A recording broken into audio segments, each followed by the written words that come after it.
Welcome to the 45th Spot Podcast. It is your host, Coach Cav. I am here with a special guest, Zoe McDonald. She is a Bloomfield alumni, collegiate conference champion. The list goes on and on and on. So I'll give her the floor, let her introduce herself, anything that I missed, and then we'll get into the interview. Well, I think you said everything. Yeah. My name is Zoe. Just transferred. Where'd you transfer to? Austin P State in Clarksville, Tennessee. Okay, shout out. They got a real good one on their hands. I'm really excited for you this season, though. Yeah. Thank you. Awesome. I'm excited too. All right, so Zoe mentioned what school she'll be attending. What is your major? Biology pre-med. Okay, what made you go into that major? I actually just changed it to that like the beginning of sophomore year. Okay. First I had engineering, but I didn't realize how bad at math I was. That's real? And I didn't feel like it was just too much for me. So then I changed it to biology pre-med because I wanted to be a PA. Okay. And It's going to take a lot of work, but Yeah. you can do it for sure. yeah. Yeah. And it's like I like it better for me. Like I like science. So Okay. I wanted to Awesome. stay in like the STEM. Field? Yeah. Got it. Awesome. So, I have mentioned that she is a track athlete, right? Tell us what events you do. I do hurdles, the short ones. Last year I did the long ones, but I don't think I'm gonna do them no more. Okay. And I sprint Okay. sometimes. What's your favorite event Out out of the the 100 hurdles. 100 hurdle? Why? Because I feel like how I run, like my fastest is like the last 4 hurdles. Then so like the 60 Okay. hurdles isn't like, I feel like I've always been better at the 100 hurdles than the 60 Got it, because you have more time. Yeah. Understood. Awesome. All right, so what inspired you to pursue your sport at the collegiate level? Money. LOL, that's real. That is also real. So basically getting your education paid for. Yeah. Okay. Listen, that's real. Yeah. That's real for a lot of people. Go get your education paid for. All right. So next question. Can you walk us through the recruiting process, if you remember, and how you chose at least your school? Like my school I go to now or my first school? Let's do both. Okay. That's a process. That's part of your process as well. Well, my first school, I really had no other options for real. I hurt my knee, and then I was kind of slow, and John B took a chance on me, and yeah. And Okay. Ann really worked hard and found that school for me, so. And it ended up being a good choice, so everything happens for a reason. True. So. True. And then That what was about that. this? And then this school, I didn't expect to hit the transfer portal. Like, it all just happened all of a sudden. So, Coach Gibson Smith hit me up, like, the 4th day. Yeah. I was in the portal. And, like, the first time we got on the phone, like, literally, we was on the phone for, like, at least an hour and a half, like, 2 hours. Like, after we was talking about, like, just like the school and everything, we were just talking about life, and like we just clicked with like immediately. Awesome. Like I knew immediately like we would just be cool and be close. Like even till now, she'll call me, she'll check on me, see how I'm doing. Like she's like really a sweet woman. So I Awesome. really liked her. But of course, it was just like, you only like 4 days in the portal. You want to see like all your options and stuff. So I had like a few options, and then I had like narrowed it down to 3. And then, like, what really, like, I think, like, solidified it for me was, like, on my visit. Like, the school is, like, really nice, had a lot of facilities, like, coming from, like, WVSU. We had to commute to a track every day. We could only use the weight room at this time. Like, if we didn't do it at that time, we couldn't do it at all. So, it's just, like, coming from there to seeing Austin P, it was just, like, I really liked it. It was really, really nice to me. Got it. All right. Yeah. Awesome. That's good. That's good. I'm glad you have that connection with your current coach, and especially you have, more facilities available too. That's awesome. Love that for you. So can you take us through a day in the life as a student athlete, as a collegiate student athlete? Like during the summer or like when I was at school? When you're at school. Okay, so last year, So we had practice. So we had to take the van. So we had practice like very early in the morning because that's when we get access to the facility. Yep. So the van would leave at 6:40 a.m. I like to get as much sleep as possible, so I would wake up at like 6:20, put on my clothes and go. Oh my goodness, so Zoe. serious. Okay, Like, that's real. Okay. I would wake up. It would be me and my roommate. I wake up at 6:20. We'd be out the door by 6:30. We'd be in the van. Then I would sleep on the van on the way to the track too. Mm-hmm. So what time would you have classes? About what time? On Sunday. So I only had classes 3 days of the week: Monday, Wednesday, Friday. So on Mondays, right after practice, I would go to biology, and then I had biology lab right after that. That would end at like 10. Then I had another class. No, that would end at 10. That would end at like 12. Then I had another class right after that. And then after that, I could chill for the rest of the day because I think I only had like 2 classes, and then the rest of them were online. So then after my second class, I would take a nap. Then I'll wake up, probably do some work, and then go eat lunch. And then around like 6 o'clock, we had weight room. So then I would go to weight room.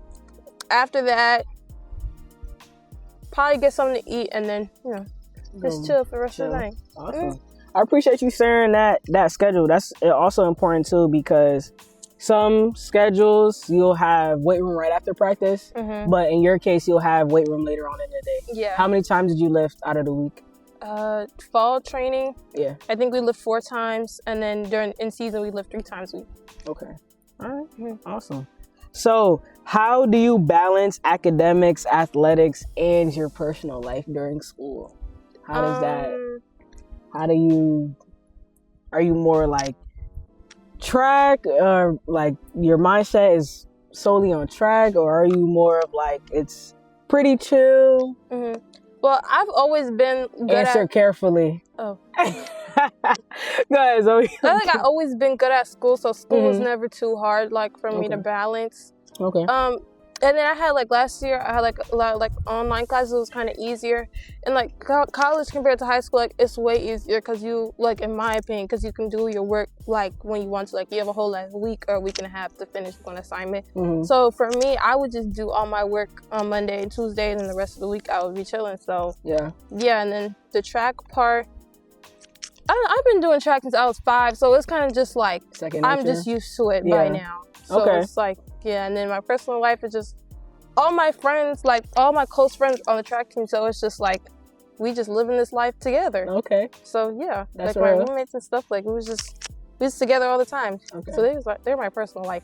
Okay, there you go. All right, I like that. So what's the biggest shock or adjustment transitioning from high school to college sports? Was there a transition for you, or was it pretty smooth? I feel like coming from Bloomfield, like the track and like athletic part wasn't that like different to me in that way, transitioning. But it's definitely different because, you're living on your own for the first time, trying to figure out everything by yourself. So I think it was more like that part, just learning how to do everything more by myself and not like relying on my parents all the time because they're not, there. Yeah. That's real.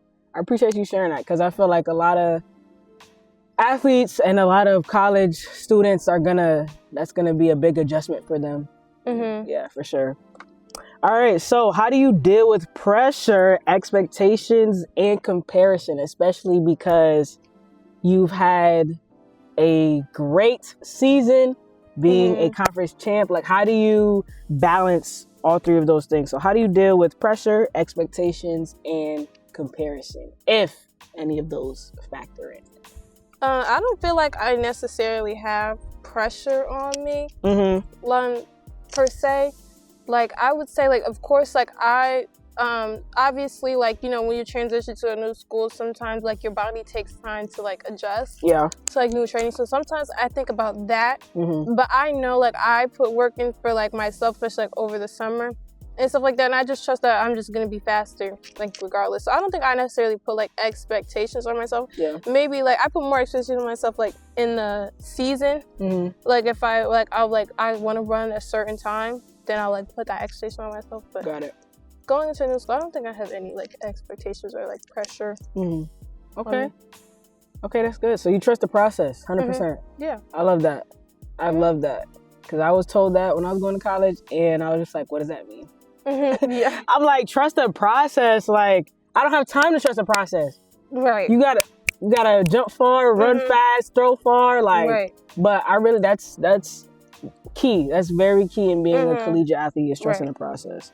So what's the team culture like at your school? I would say your previous school, since you're going into a new school this upcoming fall. So what's that like? My team culture, like, so WVSU, my freshman year, it was a completely new program at the school. Like, first year having track back in like 10, 15 years. Wow. So, like, we all obviously like the same age. So it was like, we're doing this like together. So I'll say like we was all like close in a way.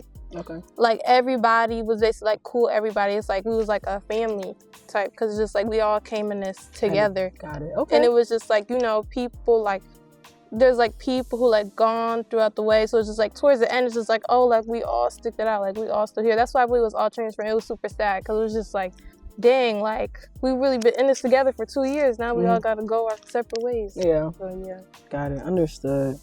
So, as you are going into a new school, what are your goals after college, whether it's athletically, professionally, or personally? Athletically after college, I don't think I'm do track after college. I think I'm just... You're done? I'm okay. Okay. Like, I've been doing track since I was 5. Like, I think I'm okay with not doing track after college. I don't know. You know, I don't know. Yeah. You know, I'm saying this, like, I still have 2 years to go. So I don't know. But for right now, that's me. Yeah. After college, I'm going to go pursue my master's degree in physician assistant studies. Okay. Because I want to be a PA. So I'm going to do that. And then after that, just go into my career. Okay. Awesome. All right. So my last question for this interview is, this is something for the listeners, for the viewers. What advice would you give to a high school athlete dreaming of competing in college? I would say, like, don't put pressure on, like, going to, like, a big name school. At the end of the day, this is track. This is not football. Like, your times are your times. And, like, I went to little school, like a smaller school, WVSU, and he's a great coach. Like, everybody on the team can tell you they got, like, way faster in a span of 2 years. So don't put pressure on yourself trying to go to, like, a big school. If the D2 schools give you more money, go to the D2 school. Do what's better for you financially, and yeah. Okay. Awesome. I love that advice. I love that advice. Especially, like you said, doing what's best for you financially. And like you said, if a D2 school give you more money, go for it. Go for it. It's not D1 or nothing, okay? So I love that. Shout yourself out on any of your socials. This concludes the interview, and I appreciate you for coming on and sharing your story. Especially as being a current collegiate athlete, because I've had high school athletes who are signed to go to school. I've had pro athletes, a couple pro athletes, and now I have a current collegiate athlete. So you're my first one. You're my first one. So I appreciate you coming on here, and you can shout yourself out, and then we'll wrap this up. Hey, y'all can follow me on Instagram if you want. My Instagram is Flozo, FLOZO._. Awesome. Thank you so much. Make sure you like, subscribe, share this to all athletes. Please, I'm trying to get this around Connecticut and get some more athletes from different sports. Make sure you follow us on Instagram at the 45th Spot Pod, as well as find us on YouTube, Apple Podcasts, and Spotify.